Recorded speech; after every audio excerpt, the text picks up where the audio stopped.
Hello everyone, আজকে আমাদের বাড়িতে অমাবস্যা কালী পুজো ছিল। তো কালী পুজোর জন্য যে কী প্রস্তুতি করতে হয় সেটাই তোমাদের আজকে ভিডিওতে পুরোটা দেখাবো। স্কিপ না করে পুরো ভিডিওটা দেখতে থাকো। প্রথমেই আমি কাঁসার বাসনগুলো মেজে নিলাম। আর তোমরা তো সবাই জানো কাঁসার বাসন মাজতে কতটা কষ্ট হয়। তো কাঁসার বাসনগুলো মেজে আমি ভালো করে ধুয়ে রেখে দিলাম। তারপরে মন্দিরটা ভালো করে ধুয়ে মুছে পরিষ্কার করে নিলাম। এদিকে দেখো বাজার থেকে সব রকম সবজি আর ফল যা যা পুজোতে দেবো সব রকম কিছু আনা হয়ে গেছে।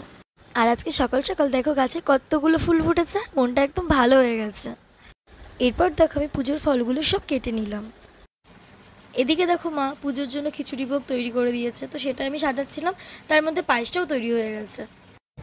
এরপর ব্রাহ্মণ আসারও সময় হয়ে গেল, তাই মন্দিরে কোথায় কি রাখবো প্রসাদ বা ভোগ প্রসাদ কোথায় কি রাখবো সেটাই একটু তোড়জোড় করছিলাম। এই তার মধ্যেই আমার ছোটো বোন দেখো কি করেছে, কি সুন্দর করে একটা আলপনা দিয়ে দিয়েছে না। কিছুক্ষণের মধ্যেই ব্রাহ্মণ চলে এলো। ব্রাহ্মণ এসেই তিনি মায়ের আরাধনা করা শুরু করলো।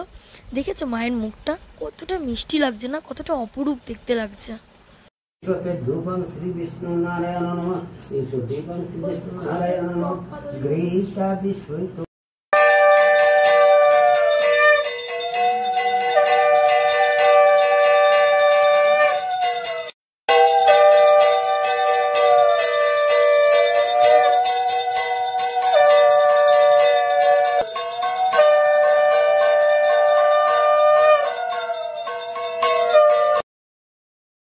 বেশ খানিকক্ষণ পর পুজো শেষ হয়ে গেল। এদিকে দেখো ব্রাহ্মণের খুব তাড়া, কারণ তাকে অন্য কোনো বাড়িতেও তো পুজো করতে যেতে হবে।